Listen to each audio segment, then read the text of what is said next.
আজ এই দিনটাকে মনের খাতায় লিখে রাখো, আমায় পড়বে মনে কাছে দূরে যেখানেই থাকো।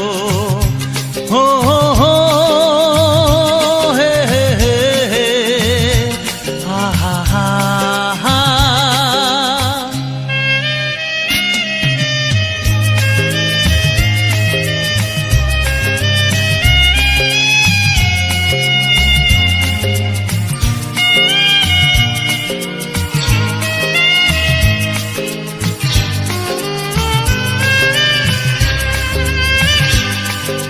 হাওয়ার গল্প আর পাখিদের গান শুনে শুনে আজ এই ফাল্গুনে দুটি চোখে স্বপ্ন শুধু